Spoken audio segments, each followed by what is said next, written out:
Salve, salam sehat untuk kita semua, terkhususnya orang muda Katolik yang ada di sini dan di mana saja berada. Kami mahasiswa Stipas Keuskupan Agung Kupang akan membawakan katekese yang bertema membangun ketahanan pangan dan gizi.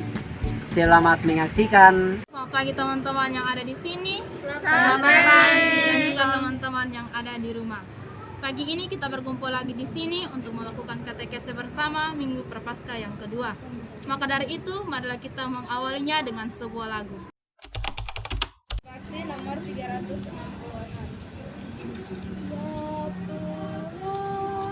Kami datang meskipun hati gersang, karena kami bersalah semua.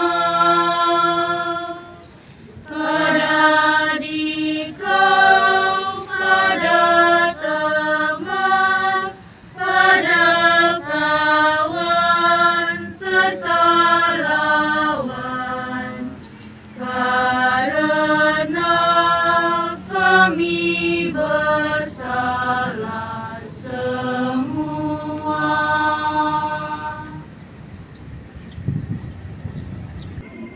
Baik saudara-saudara sekalian, sebelum kita mulai kegiatan kita, marilah kita mengawali dengan doa. Dalam nama Bapa, Dalam nama dan Roh Kudus. Amin. Allah Bapa yang Maha Baik, kami berhimpun untuk berkatekese bersama.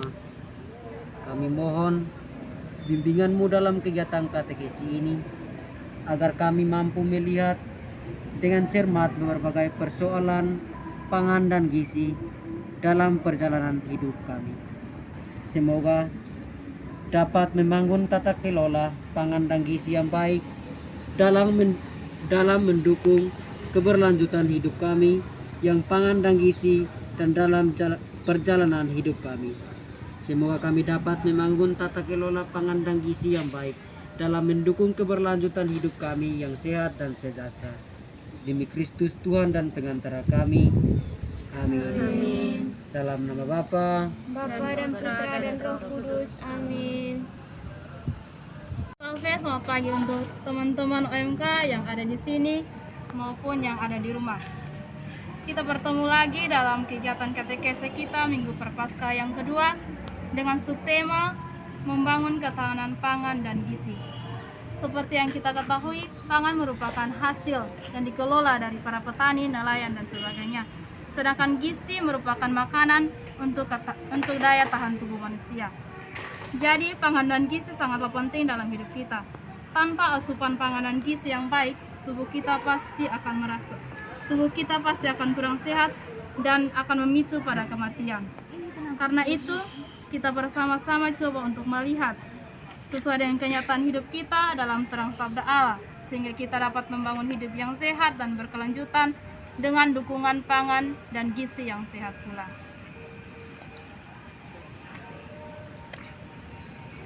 Oke, baik teman-teman yang ada di sini maupun yang ada di rumah, pada kesempatan ini saya minta salah seorang teman untuk membacakan bacaan dari kitab Kejadian bab 41 ayat 25 sampai dengan 36.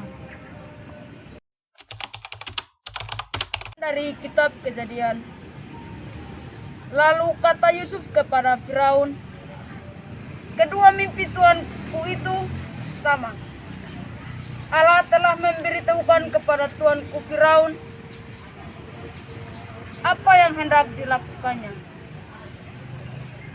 Ketujuh ekor lembu yang baik itu ialah 7 tahun, dan ketujuh bulir gandum yang baik itu ialah 7 tahun juga. Kedua mimpi itu sama.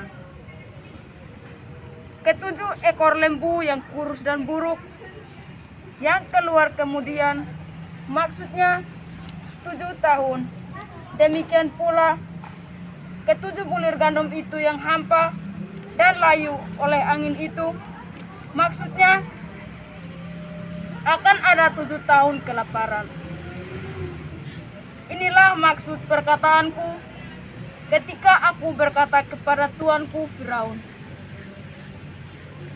Allah telah memperlihatkan kepada tuanku Firaun apa yang hendak dilakukannya. Ketahuilah tuanku, akan datang 7 tahun kelimpahan di seluruh tanah Mesir. Kemudian akan timbul 7 tahun kelaparan, maka akan dilupakan segala kelimpahan itu di tanah Mesir, karena kelaparan itu mengurus keringkan negeri ini. Sesudah itu akan tidak kelihatan lagi bekas-bekas kelimpahan di negeri ini karena kelaparan itu, sebab sangat hebatnya kelaparan itu.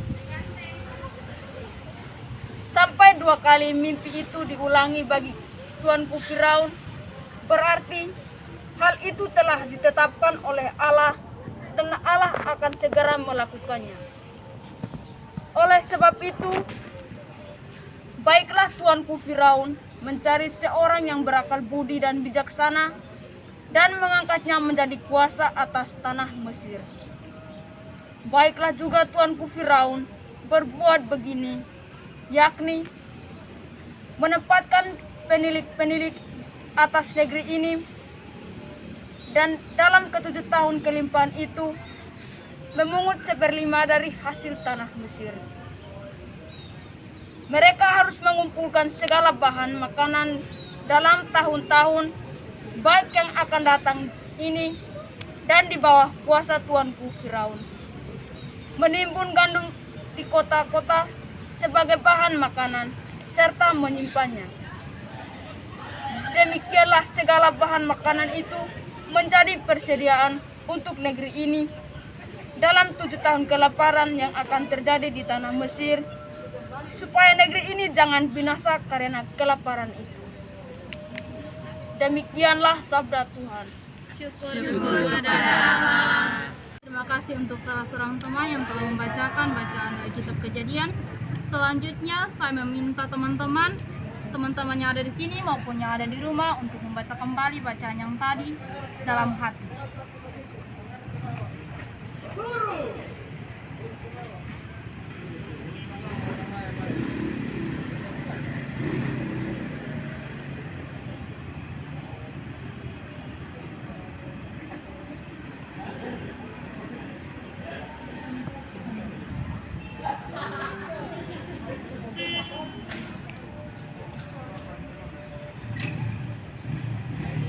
Baik teman-teman, selanjutnya ada beberapa pertanyaan yang harus teman-teman jawab.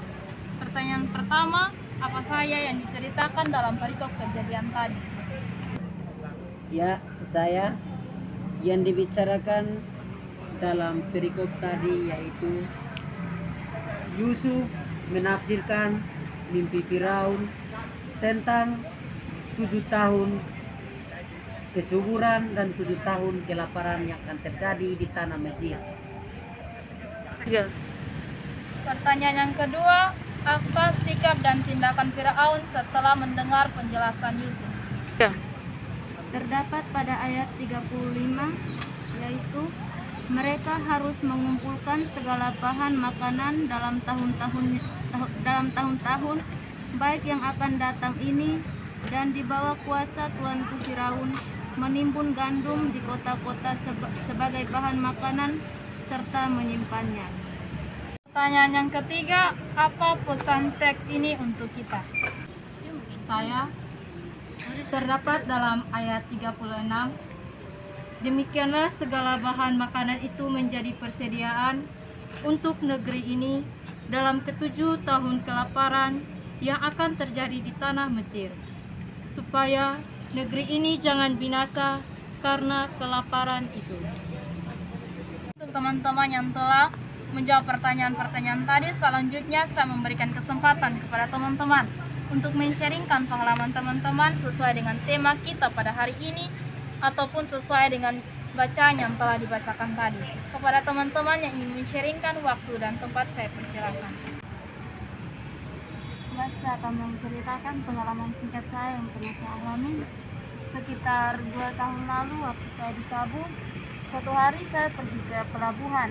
Saya menggunakan motor. dalam perjalanan saya melihat seorang kakek tua yang sedang berjalan dengan membawa begitu banyak barang. Lalu saya menghampiri bayi tua tersebut. Saya menanyakan bayi mau kemana dan dari mana saja bayi. Terus bayi tersebut menjawab pertanyaan saya. Dia bilang dia sudah berjalan 2 hari dan akan pergi ke kampung sebelah. Karena saya melihat bayi itu sangat capek, saya berniat untuk mengantar bayi itu ke tempat tujuannya, tapi bayi itu tidak mau. Lalu dengan inisiatif hati saya sendiri, saya pergi membelikan makanan untuk bayi itu karena saya melihat dia seperti orang yang benar-benar sedang.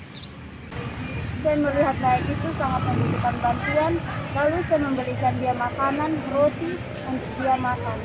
Baik dari pengalaman dan apa yang telah saya alami, saya mengajak teman-teman semua untuk hidup dan saling tolong-menolong antara satu sama lain, agar di saat kita susah, orang-orang di sekitar kita dapat membantu kita.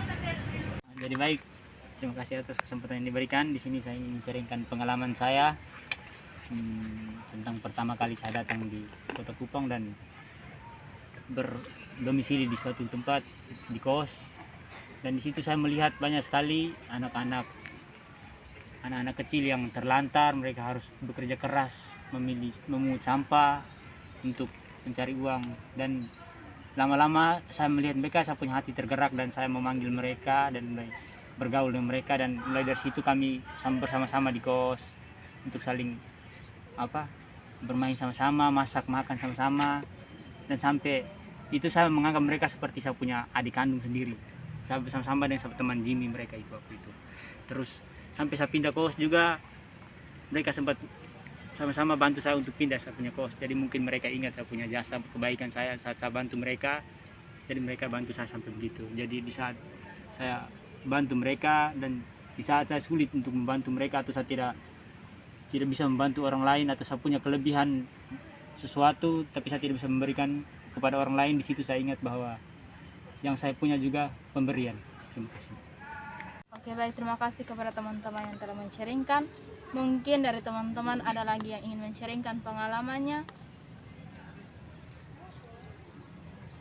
Oke, baik, kalau tidak ada lagi yang ingin men-sharingkan pengalamannya, saya menarik kesimpulan dari setiap sharing yang telah teman-teman sharingkan, yakni dari pengalaman teman-teman yang sudah diseringkan, tentu kita diajarkan untuk tetap menjaga kesehatan dan tidak membuang-buang makanan.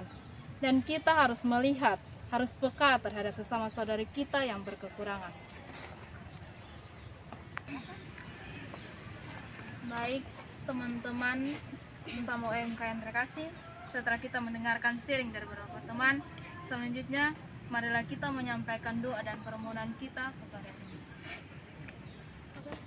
Bagi Bapak Suci, para uskup dan para imam yang terpanggil untuk menjadi penjala manusia. Semoga mereka berani menghadapi gelombang-gelombang perubahan zaman yang penuh gejolak dan tetap mampu mewartakan Injil dengan tidak gentar. Marilah kita mohon, Kabulkanlah doa kami ya Tuhan. bagi mereka yang menderita kelaparan dan gizi buruk. Semoga mereka yang menderita kelaparan dan gizi buruk diberikan makanan yang cukup dan asupan-asupan makanan yang sehat untuk selalu beraktivitas sebagaimana mestinya. Marilah kita mohon, Kabulkanlah doa kami ya Tuhan. Para penyedia bahan makanan, ya Allah Bapa di dalam kerajaan surga, semoga mereka selalu diberikan kesehatan yang baik, agar mereka tetap semangat dalam menyediakan pangan untuk keberlangsungan hidup umat manusia. Marilah kita mohon, kabulkanlah doa kami ya Tuhan. bagi seluruh orang muda Katolik. Ya Allah Bapa yang Maha Baik dan Pengasih, dalam situasi dunia yang sedang dilanda pandemi COVID-19 ini, kami mohon lindungilah selalu OMK dimanapun berada, dan berkatilah setiap asupan gizi yang mereka konsumsi setiap hari, agar mereka selalu sehat jasmani maupun rohani. Marilah kita mohon, Kabulkanlah doa kami ya Tuhan. Tuhan, inilah doa dan permohonan yang kami sampaikan kepadamu. Sudi kiranya Engkau mendengarkan dan mengabulkannya. Dengan perantaraan Kristus Tuhan kami. Amin. Selanjutnya kita masuk ke penghujung katekese kita.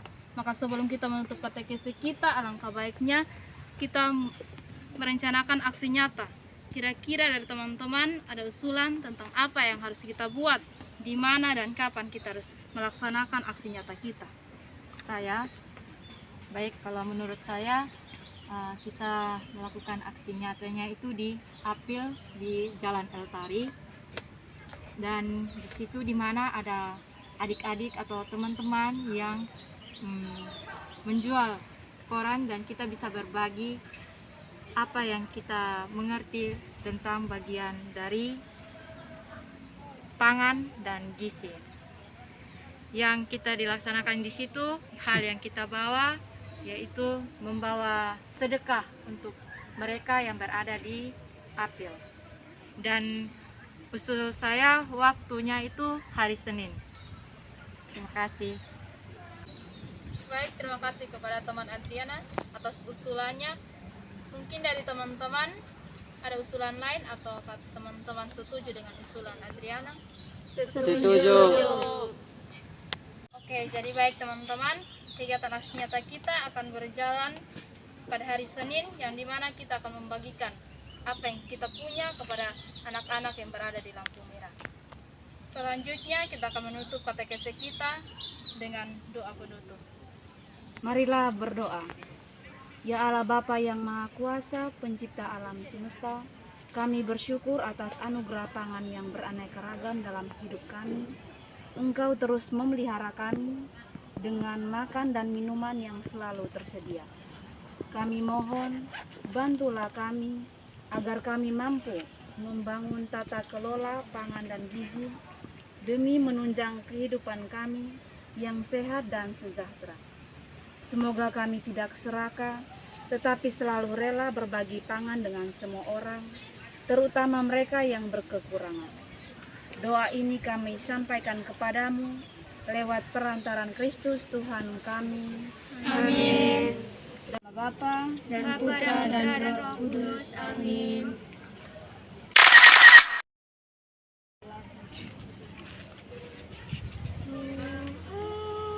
Dikau naungan hidupku, indahkan doaku. Bila hati mengarah padamu, limpahkan rahmat-Mu.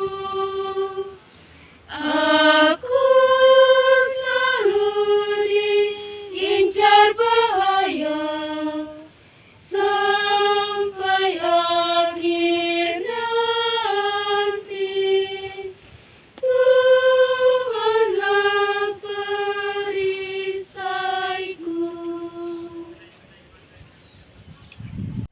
Hai teman-teman semua, terima kasih telah menyaksikan video katekese kami pada hari ini. Nantikan video katekese kami yang ketiga di pertemuan berikutnya. Terima kasih. Terima kasih.